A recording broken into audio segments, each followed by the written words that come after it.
나는 어떻게 해서 여기까지 왔나?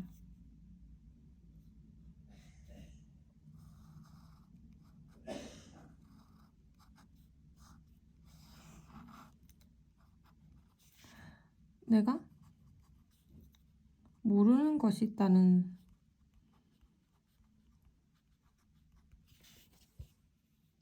이 사실이 괴로워졌기 때문에 시작했어요.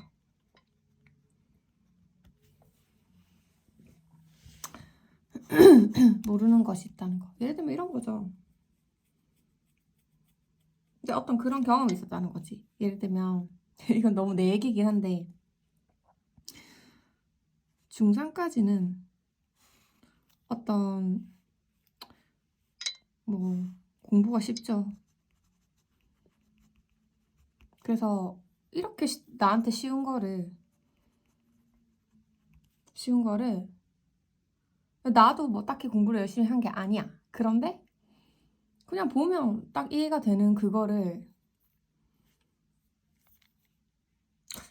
이렇게 쉬운 거를 이해를 못하는 애들이 있다는 사실이 웃겼죠. 웃겼는데 뭐 일반 중학교니까요. 뭐 대단한 그런 중학교가 아니라 그러니까 공부 못하는 애들 더 많을 거 아니에요. 그래서 그때 뭐 그런 것들이죠. 예를 들면 뭐 뭘 외우라고 던져줬을 때 나는 이걸 빨리 외울 수가 있는데 어떤 애들은 그거를 되게 못 외우더라, 못하더라, 이해를 못하더라 이런 걸 알게 됐었죠. 근데 제가 인생이 이제 고등학교에 가요. 근데 이때부터는 당연히 내가 중학교 때 했던 것처럼 설렁설렁 해도 잘할 줄 알았는데 고등학교 때는 이게 안 되는 거예요. 그래서 저는 중상위권이었어요.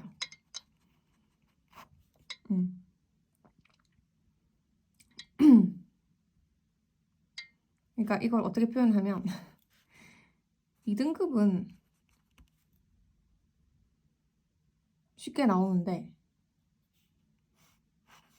1등급은 안 되는 애였어요.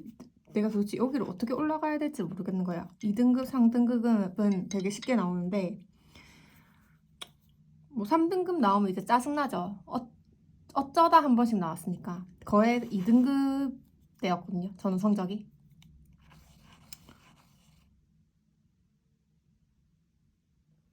1등급이 되는 게 아무것도 없는 거예요. 그래서 그때 좀 약간 미치겠더라고요. 왜냐면 등급이 1에서 9라고 해도 대부분 대학을 가는 등급 1에서 4등급이잖아요. 4등급도 모르겠어요. 그러니까 한 2등급 평균 2등급에 맞추는 학생이었던 거죠. 저는 그때 좀 여러 생각이 들었던 것 같아요. 그러니까 이때는 막 전교 등수도 하고 그냥 뭐 내가 뭐 이 정도에 실수해서 틀렸다라는 납득이 가는 부분이었는데 이제 고등학교에 와서 이런 수학 능력 시험에 대해서 공부를 하면서 내가 이 전체를 모른다는 생각이 되게 강하게 들더라고요. 이거를 어떻게 파악을 하고 해야 될지 모르겠는 거예요. 그럼 제가 그러니까 중학교 때도 노력을 해서 이렇게 어떤 해결하는 방법을 알고 있었으면 되는데 저는 그런 타입이 아니었고 그냥 자연스럽게 되던 게 이제는 안 되니까 뭐 어떻게 해야 될지를 모르겠는 거예요. 근데 그렇다고 하기에 제가 막 되게 막 9등급 내려가고 이러면 너무 충격을 받아서 어머 내가 꼴찌야 이러고 공부를 할 건데 뭐 한 2등급 정도 되면 그렇게 나쁜 것도 아니니까 그 문제에 대해서 별로 손을 안 썼던 거죠. 손을 쓰지 않았습니다. 그래서 그때 저한테 비어서 올라온 게 뭐냐면 문제 해결력? 인 것 같은데 그때 제 당시를 지배하던 생각은 나는 전체 파악이 안 된다. 즉 내가 모르는 것이 있다. 그리고 내가 모르는 것을 누군가는 안다라는 사실을 전 너무나 잘 알고 있었던 거죠.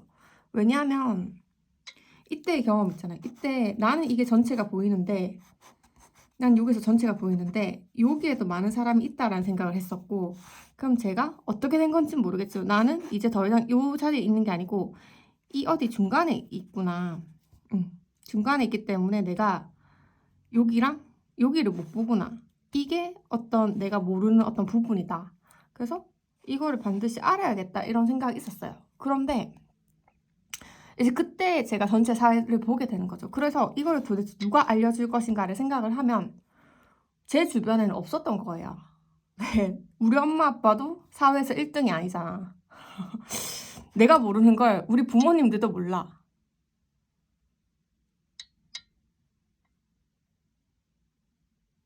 여러분 막 서울대랑 이런 게 흔한 것 같죠? 근데 주변에 여러분 빡세게 서울대생을 안다거나 그 서울대생이랑 깊이 대화를 할 수 있는 사람은 아마 끼리끼리죠. 걔네 끼리끼리 논다고요. 되게 그렇게 많지 않아요. 일단 저희 집안에는 뭐 연세대 출신까지는 있지만 서울대 출신은 없어요. 그리고 완전 그렇게 깊게 얘기해 볼 수가 없어요. 왜냐하면 일단 저는 그랬어요. 근데 연세대도 이과였는데 이과보다는 저는 문과가 더 똑똑하다고 생각을 하거든요. 이과는 솔직히 왜 이과보다 문과보다 이과가 덜 똑똑하다고 생각을 하냐면 이과는 외관의 세계예요. 거기서 이제 1대1 매칭 정해진 어떤 대전제를 통해서 이렇게 이거에 대한 재생산이기 때문에 그러니까 원인이랑 결과를 중요시 하잖아요. 그래서 굉장히 재생산적인 학문이라고 생각이 들거든요. 그래서 저는 문과가 더 뛰어나다고 생각을 하는데 그 이과 나온 연세대 애한테 물어보면 야 근데 걔도 몰라. 걔도 그냥 자연스럽게 된 거야. 왜냐면 자기 아빠가 연세대니까.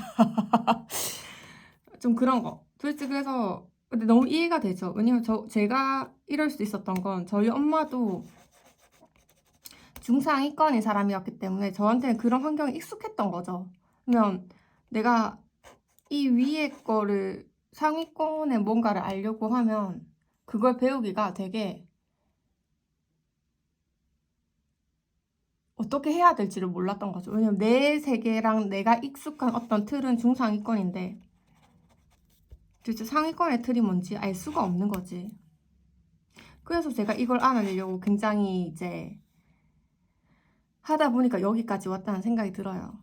결국엔 내가 모르는 것이 있다 였고 이 모르는 것을 알려고 했는데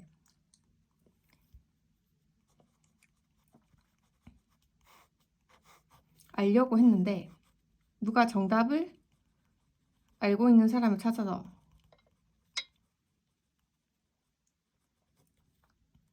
나도 정답을 공유해야지 이런 생각이 강했어요. 근데 제가 이 여정에서 얻은 거는 정답 없음이에요. 미치는 거지. 모르는 것을 알기 위해서 노력했더니 정답이 없다는 사실을 알게 된 거죠. 정답 없음. 이게 되게 중요한 게 뭐냐면 이렇게 정답 없는 것으로부터 정답을 도출해내고 있구나. 즉 절대적인 정답이 있는 게 아니라 만들어가고 있구나. 허구적인 거구나. 그런 걸 알게 된 거죠, 요즘에는. 그리고 지금 이 사실을 이해하는 사람이 되게 소수라는 건 알겠어요. 왜냐면 저도 이거를 제가 노력도 했지만 이미 나온 자료들을 보고 알게 된 거잖아요. 이거를 지금 알고 있는 사람들은 되게 소수다라는 거죠.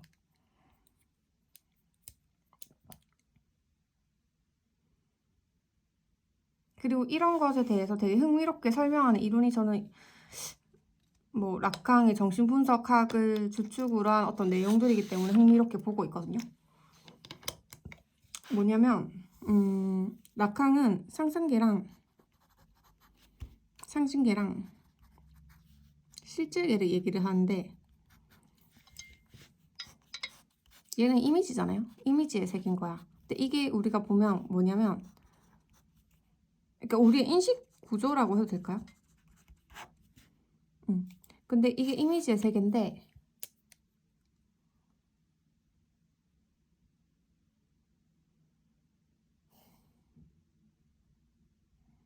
근데 저는 여기에,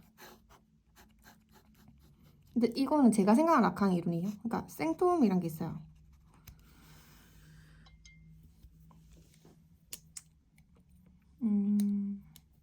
일단 이거부터 얘기하고 싶다. 그 인공지능 연구하는 사람들이 제일 먼저 하는 게 이미지를 빅데이터화해서 학습을 시키잖아요. 학습을 시킨다고요.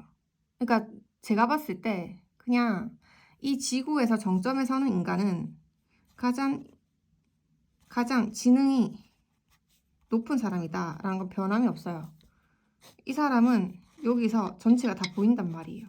이게 무슨 얘기예요? 여기서 정답 없음을 알고, 정답 없음을 알려면 어떻게 하겠어요? 여기에 있는 다른 모든 것들이 허구란 사실을 깨달은 애들만 정답이 없음을 알 수 있죠. 제대로 이해할 수 있죠. 그럼 이 애들은 이미 여기서 새로운 정답을 만들어낼 수도 있다는 거예요. 패턴화하면 되니까. 그런 사람들이 이제 이런 시도들을 하고 있는 거잖아요. AI나 인공지능이나 로봇을 만들어내는데, 여러분은 그게 뭐 되게 그냥 별 생각이 없을 사람이 되게 많을 거예요. 와, 신기하다. 와, 과학의 진보고 발전이다. 이렇게 얘기할지 모르지만 제가 봤을 때 이건 굉장한 계급의 문제라고 볼 수 있다라는 거예요. 왜? 사람이 만들어내니까. 일반 사람보다 똑똑한 사람들이 로봇을 만들어내니까. 이미 계급적 산물이라니까요. 이게 뭐냐면 그때 마르크스가 그랬잖아요. 그거 생산 수단을 소유한 사람과 소유하지 않은 사람의 어떤 계급 격차는 계속 발생하듯이, 그때는 생산 수단 정도였겠지만 지금은 뭐예요? 지능이라니까요. 그래서 그거 루소가 아니라 그 누구, 그 이름 뭐지? 정의론 주장하는 사람 누구예요? 그 사람도 이제 천부적인 그런 재능을 어떻게 볼 건가라고 했잖아요. 사회적으로 어떻게, 우리가 그걸 어떻게 공유하고, 그러면서도 개인의 자유를 어떻게, 롤스가 그런 데 관심을 가질 수밖에 없다는 거죠.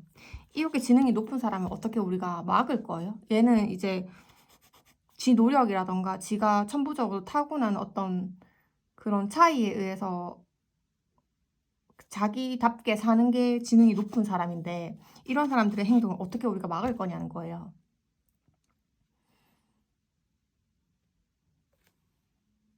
제일 공평한 방법은 어떻게 지식이 구성되고 어떻게 인지가 일어나는지, 이거를 많은 사람들이 공유할 수 있는 자원으로 돌려야겠죠. 근데 누가 이런 착한 짓을 하고 누가 이런 착한 짓을 강제하자고 여론이 압박을 주나요? 그런 거 없잖아요. 자, 그러면 똑똑한 사람은 독주할 수밖에 없어요.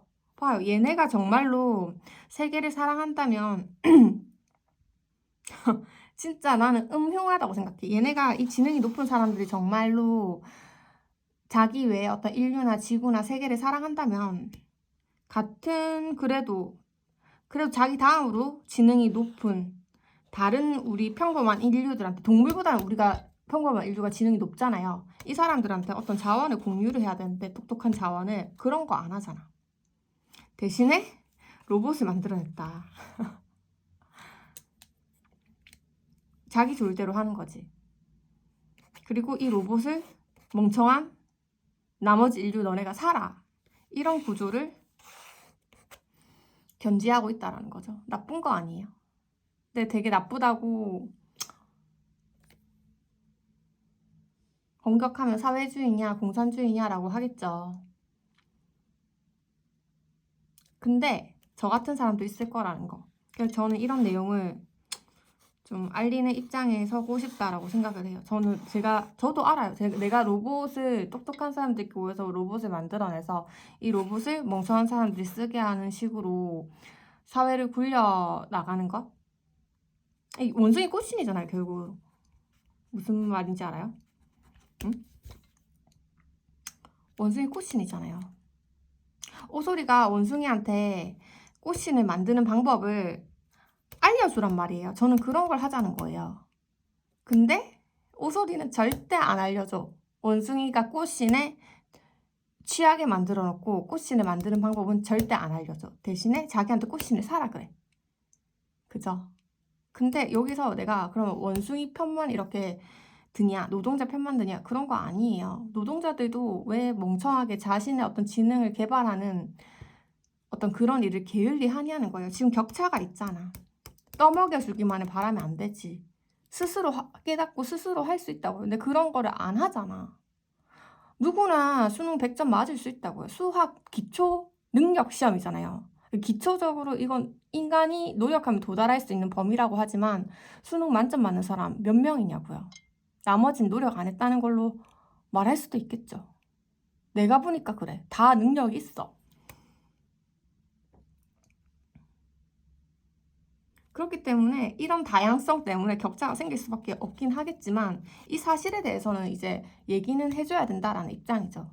아, 어차피 쟤네는 알려줘봤자 모르니까 그냥 로봇이나 쓰게 해. 이런 식으로 가는 어떤 천재의 입장에 대해서는 난 너무 반대를 한다라는 거죠. 천재가 그런 입장인지 모르겠지만 얘네가 어떤 정보를 공유하고 지능과 높은 지능을 공유함에 있어서 좀 덜 적극적이다라는 생각이 드는 것 같아요. 왜냐면 저는 중간에서부터 상위권에 올라가려고 노력했던 사람이라서 그렇게 느낄 수도 있어요. 왜냐면 똑똑한 사람들이 테드나 이런 데 나와서 되게 최신 지식을 끊임없이 알려주고는 있잖아요. 그거를 노동자들이 안 먹고 먹방이나 봐서 그런 걸 수도 있잖아. 이런 복잡한 메커니즘에 대해서 얘기를 하면서 제가 왜 이 얘기가 나왔냐면 그래서 인공지능을 맨 처음에 우리가 처음 시작할 때 보면은 이미지 학습을 엄청 많이 시켰다는 거죠. 그 이미지가 상상계랑 되게 대칭이 된다라는 거예요. 아시겠죠? 그럼 이 상상계는 뭐냐면 여러분이 언어를 배우기 전에 여러분이 상징계는 이제 언어의 세계잖아요. 이게 뭐냐면 이렇게 하면 편하죠. 무지개란 것도 아니야. 그냥 이렇게 뭔가 지금 우리가 무지개가 떴다고 하지만 우리가 무지개가 뭔지 모르고 언어가 뭔지 모를 때 하늘에 뜬 무지개를 애가 봤다고 생각해요. 얘는 그 무지개가 뭔지 몰라. 근데 그게 예쁠 수도 있고 공포스럽게 다가올 수도 있겠죠. 저는 그게 생통이라고 생각해요. 이거는 개인이 어떤 사회랑 딱 만났을 때 초개인적으로 느끼는 어떤 경험이에요. 경험. 이게 개인의 고유성이라고 볼 수 있겠죠. 아시겠어요?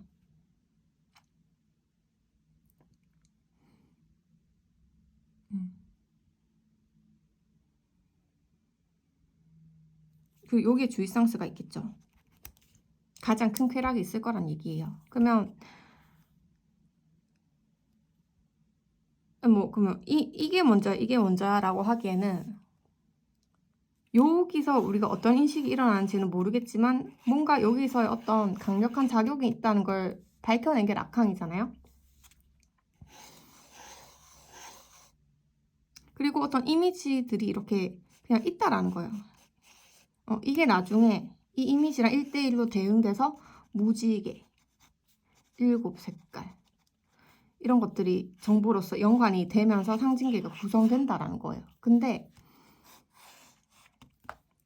그러니까 우리는 요거를 바탕으로 지금 어떤 인식 활동을 한다고 볼 수 있겠죠. 사실은 여기 이면에 이게 더 강력한데 그걸 저는 설명하고 알고 싶었던 거거든요. 그러니까 우리가 이렇게 여기서 제가 인식 활동을 한다는 얘기는 뭐냐면 우리가 무지개가 뭔지 모르지만 어떤 식으로든 무지개를 살면서 만났을 거 아니에요. 그때 먼저 일어나는 경험이 있지만 이게 여기에 덮인다라는 거예요. 그래서 우리는 여기 덮인 부분만 보는 거야. 근데 항상 작용하고 있는 건 여기가 더 힘이 세게 구심점으로 작용하고 있지 않겠나라고 저는 생각이 드는 거죠. 그러니까 우리가 뭔가에 대해서 그래서 뭔데 진짜 왜 물으면 구멍이 나오는데 그 구멍이 바로 이런 것들과 관련이 있지 않을까라고 저는 추측을 하고 있어요. 그래서 말인데 아까 인공지능 얘기에서 펠로스도 말했거든요. 그러니까 사람의 어떤 의식 구조는 그거를 되게 하기 힘들다고 구현하기가 힘들대요. 그러니까 지금 여기서 이거는 되잖아. 여기서 이런 껍데기적인 활동은 우리가 인공지능으로 구현할 수가 있는데, 어떤 재생산이 아닌 진짜 창조의 영역의 어떤 의식은 저는 바로 이쪽이랑 관련이 된다고 생각이 들거든요.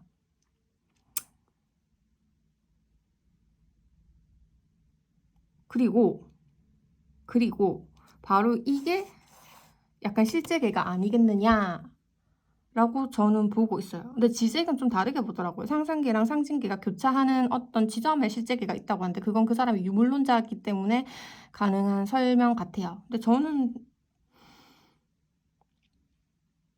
근데 그렇게 똑똑한 사람이 그렇게 말을 하니까 먼저 들어야겠다 생각은 들긴 하는데, 과연 그럴까? 의심은 드는 거죠. 그 부분은 지금 누구도 모르잖아요. 그리고 심지어 우리가 앞으로 만들어 가야 되는 어떤 이론들일지도 몰라요. 그렇게 해서 우리가 뭐다라고 정해지면 그게 또 생겨서 가겠죠. 그러다가 또 그 패러다임이 틀리면 바뀔 수도 있는 거고, 아무도 모르는 영역이라는 거예요. 근데 이거를 실제계를 지적은 상상이랑 상징계가, 라캉이 그렇게 말하진 않았고 지금 거기에 대해서 위치에 대해서 분분하대요. 근데 상상계랑 상징계가 교차하는 부분에 실제계가 있다라고 하는데, 그 말이 이해가 되는 거, 이거 자체가 실제계는 아닐 거예요. 근데 어차피 그런 구멍 중에서 우리가 인식할 수 있는 어떤 구멍은 결국에 상상계랑 상징계가 교차하는 어떤 부분 밖에 없지 않겠나? 그런 설명으로는 가능할 것 같아요. 그러니까 전체가 실제계라면 어차피 우리가 인식하고 우리가 닿을 수 있는 부분 바로 여기밖에 지금 아무리 생각해도 없을 것 같거든요. 우리가 언어를 다시 버릴 수도 없고 그렇잖아요. 언어를 아직 우리가 버리면 어떻게 될지 모르겠어요. 근데 언어의 분절성으로 이렇게 소통하는 이상 우리가 실제계가 이만큼이라도 우리가 포착해낼 수 있는 어떤 실제계는 이 부분이기 때문에 그냥 아싸리 상상계랑 상징계가 교차하는 부분에 실제계가 있다라고 축소해서 말을 해도 틀리지 않을 것 같다라고 저는 생각이 들거든요.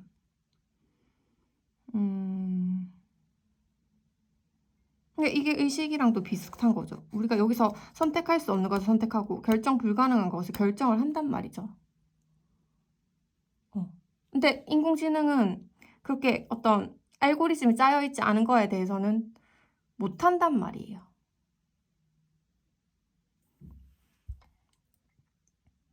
근데 사람은 뭔가 유레카하고 이해하는 어떤 그런 지점들이 있고, 그게 의식이라면, 그러니까 의식이랑 양자역학에 대해서 페넬로스는 연구를 하는 거잖아요. 그러니까 그런 게 의식이라면 이제 우리가 지적이 말하는 어떤 정신분석학에서 상상계랑 상징계가 교차하는 어떤 지점에 실제계가 있다라는 거고, 이 실제계에는 뭐 관련한 어떤 증거로서 생통이란 게 있는데, 이런 게 우리의 고유성이랑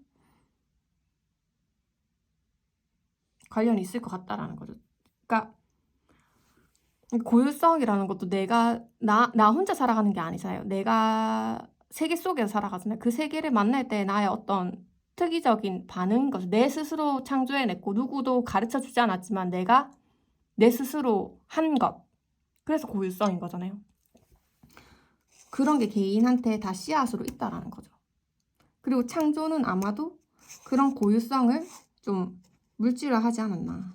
그러니까 이런 거는 지금 우리가 어떤 이미지라고 말할 수도 없고 어떤 상징계라고도 할 수 없고 우리 개인의 어떤 언어잖아요. 의식하기도 되게 힘든. 근데 그거를 좀 의식적으로 의식화해서 물질화해내면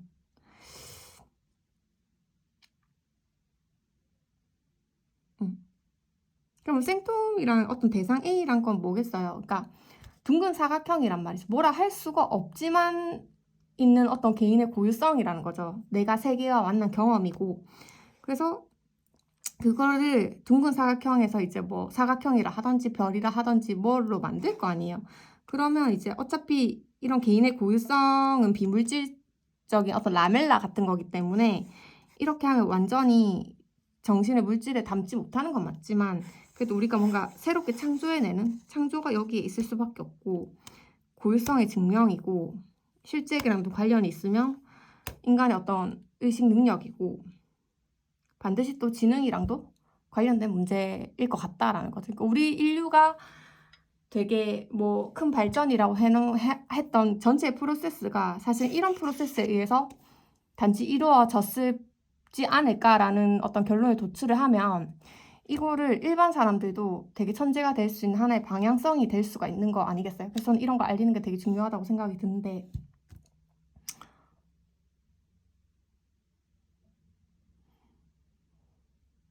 근데 그렇다고 해서 외관, 계급 차이가 이렇게 지워야 한다라는 건 아닌 거죠. 우리가 그렇게 쌓아 올리고 만들어 왔기 때문에.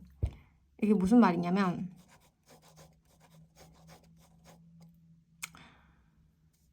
유발 하라리가 상상의 질서는 허구고 사기라고 했잖아요. 그렇다고 해서 그거를 없앨 수는 없단 말이에요. 왜냐하면 허구이고 사기인 거는 이 물질이랑 고유성이, 그러니까 정신이랑 물질이 불일치하기 때문이에요. 그게 일치할 수가 없잖아요. 그래서 허구라고도 할 수 있지만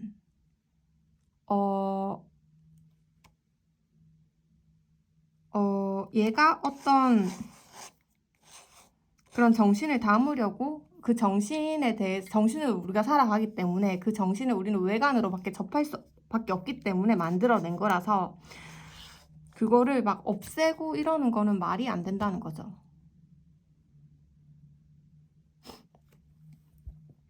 그래서 라칸 학파도 얘기를 하잖아요. 어떤 목매주의가 필요하다고요. 우리가 속아주는 거, 우리가 일정 정도 속는 게 필요하다는 거죠. 이게 무슨 말이냐면 내가 아프다라고 하는 거랑 남이 아프다라고 하는 그 아프다는 분명히 다를 거예요. 근데 우리가 아프다로 물질화 시켰잖아요. 그 아프다로서 소통을, 그 아프다라는 그 말이 네가 아픈 거랑 내가 아픈 거랑 다른데 그걸 왜 똑같이 아픈 거냐고 하냐 이러면은 우리가 아프다로 소통할 길이 없어지는 거예요. 그렇기 때문에 어느 정도 속아주고는 어떤 목매주의가 필요하다는 거죠. 근데 이게 되게 좀 당연한 소리 아니야 라고 하지만 사람들이 어떤 생각의 틀이 하나에 고정이 되면 이 언어라는 틀 자체가 허구라는 생각을 못 하거든요. 그러니까 무지개가 7빛깔이라고 외워버리면 무지개는 연속적이라는 사실이 나올 때 그 사람들이 이제 미쳐한단 말이에요. 연속적인 게 진짜 사실인데 그 연속적인 사실을 없애려고 한다는 말이에요. 왜냐면 자기가 아는 것 선에서 무지개가 7빛깔이기 때문에. 그런 게 외관에 고정되면 이제 정신병처럼 굴 수가 있다는 거죠. 이게 무슨 소리냐면 신의 이름으로 내가 자살폭탄 테러를 하겠다라고 하는 사람들의 생각도 이거랑 다르지 않다라는 거예요. 자기 망상을 일으키는 거는 굉장히 정신적인 어떤 거고 그거를 어떤 승화를 시킬 수 있고 물질화될 때 간극이랑 차이가 발생이 하는데 그 간극이랑 차이를 무시하고 언어나 그런 외관이나 상징에 자신을 일치시켜 버리면 또라이가 되고 이상한 짓을 한다고요. 아시겠죠? 그래서 이렇게 경계에 서 있는 그런 사람이 중요한데, 그런 사람은 뭐예요? 생각을 다른 사람보다 한 번, 두 번 더 할 수 있는 사람이죠. 똑똑한 사람이라는 거예요.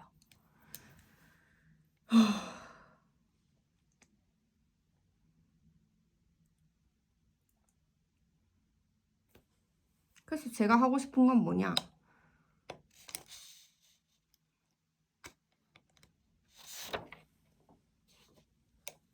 라칸한테서 힌트를 얻은 게 많죠. 여기 내가 배운 이미지, 언어인 어떤 상상계와 상징계를 통해서 내가 언어로 생각하잖아요. 결국 이거 이미지도 어떤, 그러니까 빵도 빵이라는 이미지는 있지만 생각을 할 때는 빵이라는 단어로 생각을 하잖아요. 말을 하고. 그러니까 이제 상징계로 포섭이 되는 건데 이런 거는 이제 AI처럼 프로그램 그리고 알고리즘화 돼 있다는 거죠. 근데 이거는 되게 스펙트럼인 무지개에 비해서 7빛깔로 축소가 돼 있다는 거죠. 그러니까 가끔씩 우리가 발견을 할 수 있다는 거죠. 무지개가 연속적인 애를 이렇게 7가지 색깔로 분절되어 있기도 하지만 연속적이라는 사실을 발견할 수 있다는 거죠. 그러면 그러니까 우리는 이렇게 생각하기 쉽지만 사실 이 부분도 이제 생각해야 되는 시기가 왔다라는 거죠. 그럼 이렇게 말을 할 수 있지 않겠어요? 내가 여기서 배운 거, 내 건 아니지만 기성복이야. 내가 사회한테 부여받은 것, 나를 속박하는 어떤 사회 규칙들이나 이런 거라면 요 스펙트럼은 뭐에 비유될 수 있겠어요? 사실은 우리가 거기에 대해서 뭐라 하면 거짓이 되는 거죠. 왜냐면 얘는 되게 정신적인 거니까. 근데 이거를 우리가 어떤 우리만의 언어로 물질로 닿으면 약간 창조이기도 하고요. 맞춤 정장이죠. 내가 직접 입은 맞춤 정장이라는 거죠. 그때 우리는 깨닫게 되겠죠. 이 맞춤 정장을 입음으로써 우리는 이제 얘네의 기원을 알 수 있다는 거죠. 아, 기성복도 누군가의 맞춤 정장이었겠구나. 내가 만든, 나한테 만든 맞춤 정장이 아니어서 그렇지. 어떤 다른 인간이 만들어낸 맞춤 정장이 재생산되어서 왔구나라는 생각을 할 수가 있는 거죠. 그래서 제가 꿈꾸는 건 모든 사람들이 자신의 어떤 고유성에 닿아서 맞춤 정장을 스스로 증명해내는 일이 제가 사회에서 돕고 싶은 얘기예요. 이건 누구나 천재가 될 수 있다는 거고요. 이 사회의 어떤 다양하고 풍부한 것을 가져다 줄 더 좋은 일이라는, 더 인간적이고 윤리적이고 도덕적인 일이라는 확신이 생겼고요. 사람들이 더 이상 기성복도 입어야지. 기성복도 입고 내가 내 맞춤 정장을 한번 만들어 보면 남을 위한 맞춤 정장을 내가 만들어 줄 수도 있잖아요. 그러면 내가 A이고 내가 B한테 내 A의 맞춤 정장을 선물을 했어. 그럼 그건 B한테 기성복이 될 거 아니에요? 그럼 B는 기성복도 입고 B 스스로 만든 맞춤 정장을 입으면 더 풍부하잖아요. 고인물은 썩는데 이제 샘물이 항상 나올 수가 있는 환경이 되는 거잖아요. 그럼 B가 지 맞춤 정장을 내한테 주면, A한테 주면 A한테는 기성복이 될 거 아니에요. 이게 지금 새로운 얘기가 아니잖아요. 항상 사회가 그런 식으로 발전해 왔던 거 아니겠어요? 근데 저는 그거를 항상 보면 이 위에 있는 애들만 맞춤 정장을 입어가지고 밑에 있는 사람들은 기성복밖에 못 가지게 했는데 그 위에 있는 애들은 기성복이랑 맞춤 정장 다 가지고 누렸었잖아요. 근데 이거를 확대하자는 거죠. 모든 사람이 맞춤 정장이랑 기성복을 다 가질 수 있게. 기성복은 이미 잘 가지고 있으니까 모든 사람이 맞춤 정장을 가질 수 있게 하면 일단 맞춤 정장이 한 명만 가지던 게 100명이 가지면 100벌이 새로 탄생하는 거겠죠? 그러면 똑같이 기성복도 100장이 늘어나는 것과 99장이 늘어나는 것과 마찬가지겠죠. 왜냐면 이걸 만들어낸 한 명이 한번 만들어 봤으니까 99개는 처음 만들기는 방법이 어려워서 그렇지 99개는 이제 공장식으로 찍어낼 수 있잖아요. 그럼 모든 사람이 한 사람을 위해서 총 99종류의 기성복을 더 가질 수 있게 되는 거죠. 지금보다. 무슨 말인지 아시겠어요? 옛날에는 소수만 맞춤 정장을 가지고 있으니까 맞춤 정장이 3벌이었으면 밑에 있는 사람들도 얘네는 그래서 3벌에다가 각자 2명의 옷을 기성복으로 받았으면 얘네는 5종류의 옷을 가지고 있었잖아요. 상위에 있는 애들 한 명당 5벌이면 밑에 있는 애들은 늘 3벌밖에 못 가지고 있다고 이런 식으로 격차가 발생했는데 모두 다 맞춤 정장을 맞출 수 있게 되면 훨씬 지금보다 풍부해지고 더 풍요로운 사회가 될 수 있는 좋은 아이디어가 아닌가라고 생각이 들어요. 제가 그래서 이런 거에 되게 집착을 하게 되는 것 같아요. 진짜 나도 말하면서 미쳤다고. 뭔 얘기야 이게. 이걸 근데 어차피 저는 지금 이 순간에 만들어진 거고 이걸 다듬어 나갈 거기 때문에 이건 지금 원석 같은 거예요. 아무튼 그런 생각을 하고 있습니다.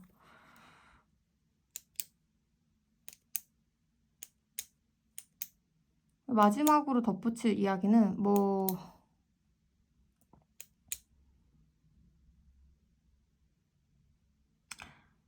그 봤는데 고졸 유튜버들이 맨날 똑똑한 척하고 있고 되게 좋은 대학 출신의 유튜버들은 광대를 하고 있다라고 했는데 왜 그런 차이가 나는지 아이러니를 아시겠죠? 왜냐면 고졸들은 정답이 없다라는 생각을 못 하기 때문이에요. 끝까지 공부해 본 적이 없으니까.